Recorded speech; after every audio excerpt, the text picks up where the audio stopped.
You've been told that. You've been told that, right? So do you guys think as special people, we should hold ourselves to a certain standard? Meaning people should look at us and be like, damn, it's something about them. Right. What do you think? You say not really? Okay, but now let me ask you this. What if we're not holding ourselves to a certain standard? Then they're going to look at us like that, like, they don't really matter. We got to get it together. Watch this.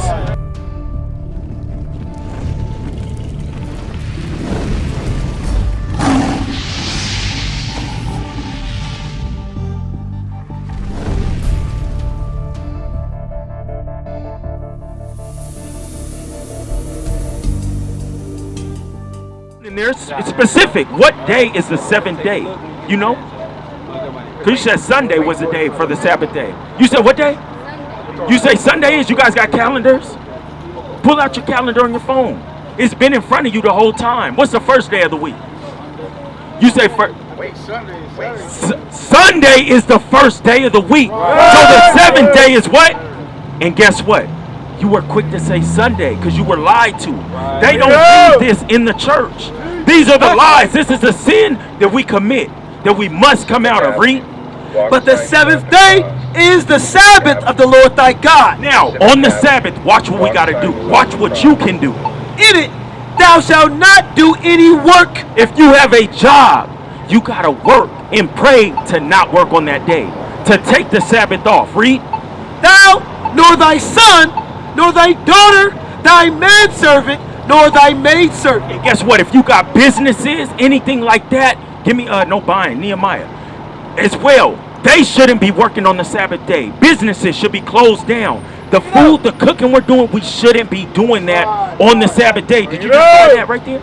I'm going to show you what we shouldn't do on the Sabbath day. Watch this. It's the book of Nehemiah, chapter 10 and verse 31. So we're going over laws related to what? To the Sabbath day, right? This is a commandment that we could keep. Watch this. And if the people of the land bring ware or any victuals. So now it says that the people of the land, when I see Sinclair, the liquor store behind me, the Arco, it says that the people bring any victuals, anything like you got in your hand, my sister got's right here, right? On the Sabbath day to sell, that we would not buy it of them on the Sabbath. So what shouldn't we do on the Sabbath day? We shouldn't be buying or selling on the Sabbath day. Is that hard to do? That's not hard to do. That's an easy commandment. But guess what? Us breaking that commandment put us in the condition we're in. Right. You see that? One more commandment that you can keep on the Sabbath day. Hebrews. Watch this. On the Sabbath day, we always come together, just like the men you see. This didn't just happen. We didn't just pop up at this time and be like, hey, how you guys? I didn't know you were just coming. No, it was a commandment for us to come together. And also a commandment for us to come and teach our brothers, our sisters, the commandments of God, so that you guys can stand on this side and teach your people. Watch this.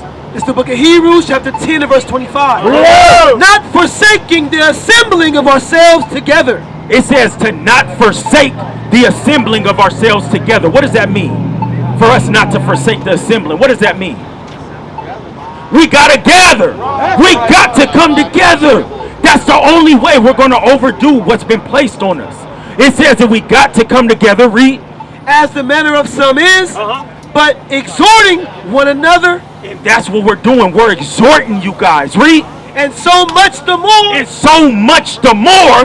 As ye see the day approaching. Because when we look and we see the signs from the Bible, we understand we got a short amount of time till Christ comes back. So you got a flyer? What you going to do with that flyer? You're going to read it and do what? No, you need to call and come together with your brothers. That's what you got to do. We got the number on the back of the flyer. Call and come and join with your brother. My sister right here. It says, as we see the day approaching, right here, watch. For if we sin willfully. Now, let's say we don't want to keep the Sabbath day. We don't want to keep the commandments. Let's say that we don't want to come together, right? That's it. That would be sinning willfully, right? Because you guys now learned the commandment, right, my sister? My brother right here. What are we going over? What day? What's it called? Let's see if you're tracking. We're going over the what? The Sabbath day, right? Watch this. For if we sin willfully, after that we have received the knowledge of the truth, there remaineth no more sacrifice for sins. And guess what? There's no more sacrifice.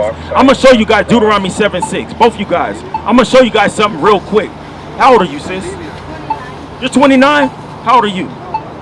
You're 30? All right. Hey, watch this. I'm going to show you guys something real quick.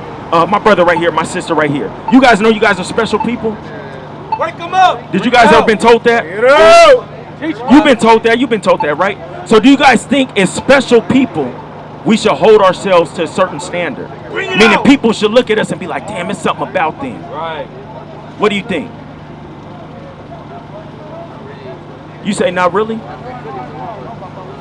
Okay, but now let me ask you this. What if we're not holding ourselves to a certain standard? Then they're going to look at us like that, like, they don't really matter. We got to get it together. Watch this.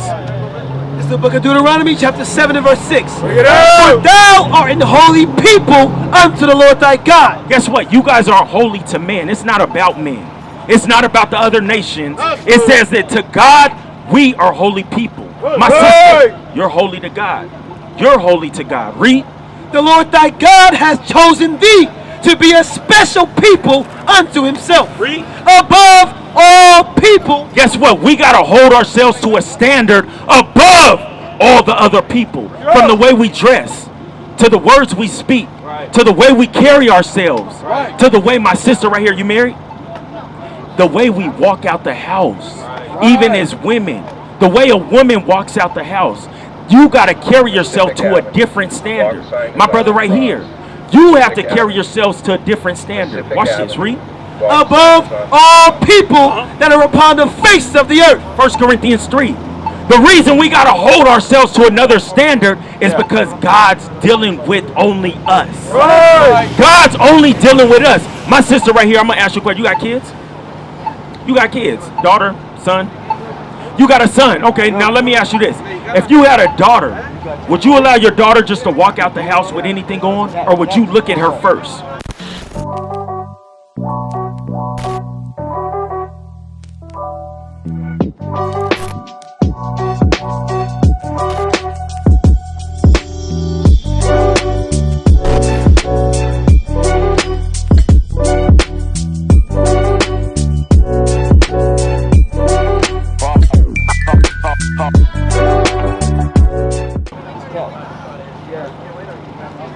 Why would you look at her first? Why can't she just walk out the house? I don't know. Why would you want to examine her as a mother? Think about it. You're dealing with a daughter. Who is she going to come in contact with? Who do women come in contact with? They come in contact with men. Even little girls. You don't think there's men out there trying to stalk and look at them? Look at them a certain way? That's called grooming. Yes, there's men doing that. So you're going to examine your daughter to make sure that she's walking out the house decently in order, right? You know what that's called? That's called modesty. Let's see. Do you think women should be dressing modest today? You know what modest is? So modest goes into a woman dressing not to attract sexual attention. Like, for instance, I'm going to keep it with you, sis. You got on just a shirt, right? Guess what? You're exposing everything about you. Did you know that? Have you ever thought about that? As a man, when men look at that, men think that's easy access. Now, if you had on a dress and were covered up, could men look at you like that? They can't, because they can't see everything. But watch this, and I'm going to come to you. Watch. First Corinthians 3.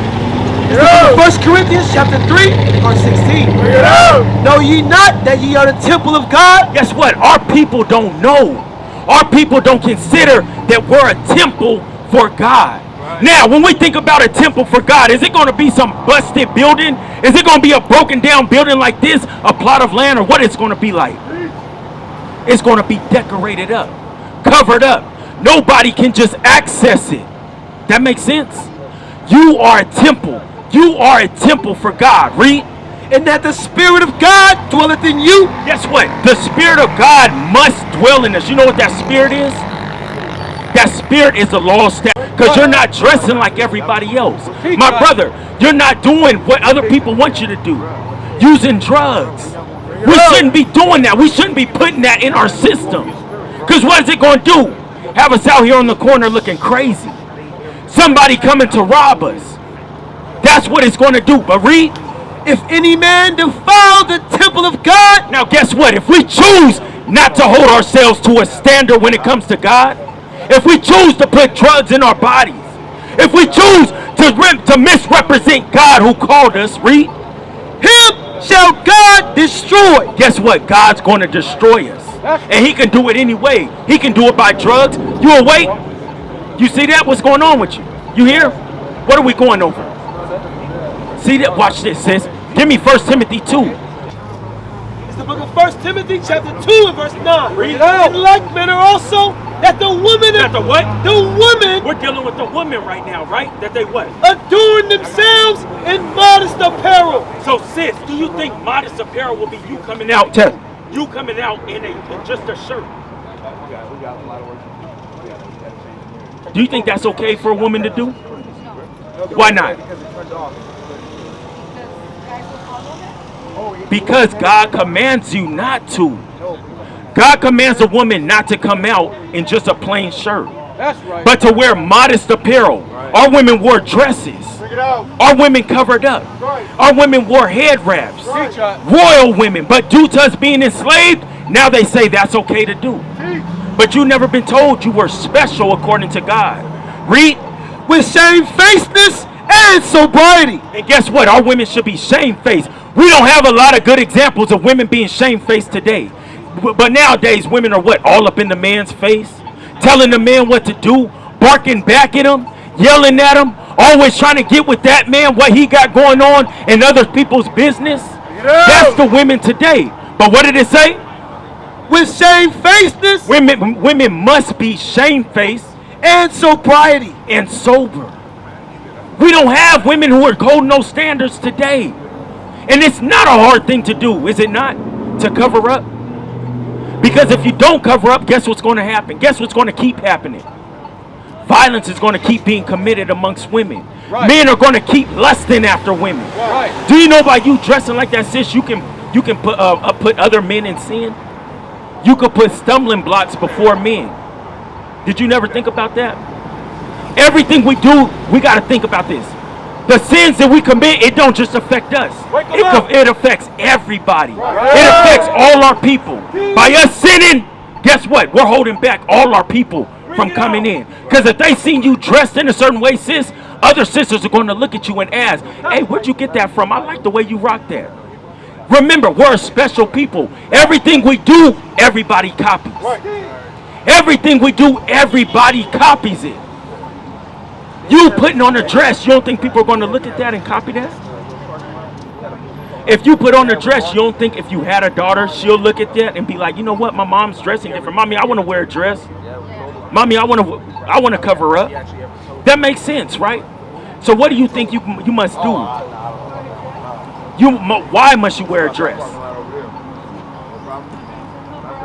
Because it's what?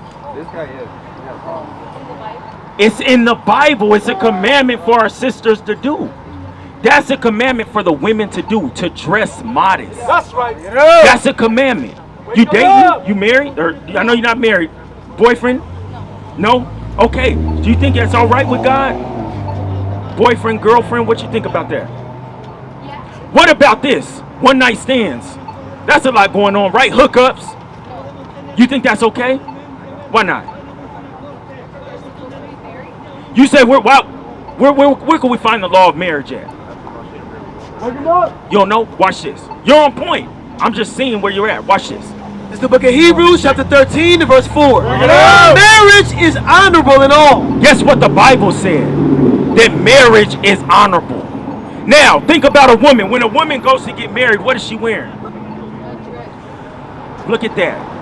On a special occasion, the woman puts on a dress. But nowadays, they say women could just leave in shirts. And guess what? Women even just wear leggings nowadays. That's not modest apparel. But it said what? Marriage is honorable in all. In the bed undefiled. It says when you're married and you're seeing somebody else, That's when the bed's undefiled. Right. That's called commitment. That's one thing that we don't do. We don't commit. Our people break everything. We lie, we deceive, we lie. That's what we do. But it said that what? Marriage is honorable in all, Before God, marriage is honorable. and the bed undefiled. But whoremongers, So now, if those people are dating or hooking up outside of marriage, what are they called? Did you catch it? Read it. but whoremongers What's that? Whoremongers. Read. and adulterers, What's an adulterer? Having sex without marriage? Those people who are sexually active outside of commitment, outside of marriage. It says, but those people, God will judge. guess what? You're going to fall under the hands of God. Because he gave us the commandment a long time ago that we got to keep. Right. So now, for my sister right here, you learned what? What have you learned so far since being over here? We went through a couple things. What have you learned so far? Because we're just not out here talking. It's to change our people. Pacific Avenue. Pacific Avenue. Walk sign is on the cross. You're, get married. What did we cover? What's the first thing that we went over? You remember? Because it's going to be difficult for you to do that. You got to be in contact. My brother right here. Hey, how's it going, big bro? Right here with the Dallas shirt on. So it's going to, for you right here, my sis. For you, do you think it's going to be easy for you to do on your own? Are you going to need help? Do you think you're going to need other sisters to keep in contact with? What do you think? Be honest. Because you know to what? Not doing it on your own? Well, you need help so you can do it on your own. Guess what? I had that same thought that I can do it on my own. But when I read the Bible, I didn't understand simple things. So what did I have to do? I had to go reach out to somebody. I had to come together. I had to learn from other people, other men. That's what I had to do. Same thing for you, my sister. You got to come together and learn from righteous sisters. What is a nation?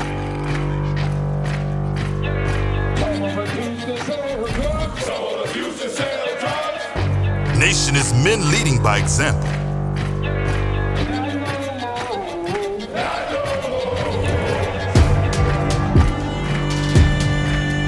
Nation is family.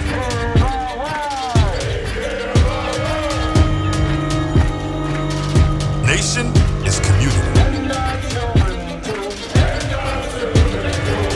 Nation is children with role models.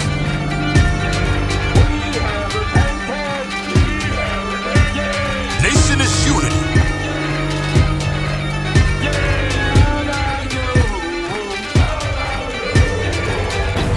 Nation is you. And finally, my brethren, be strong in the Lord. His word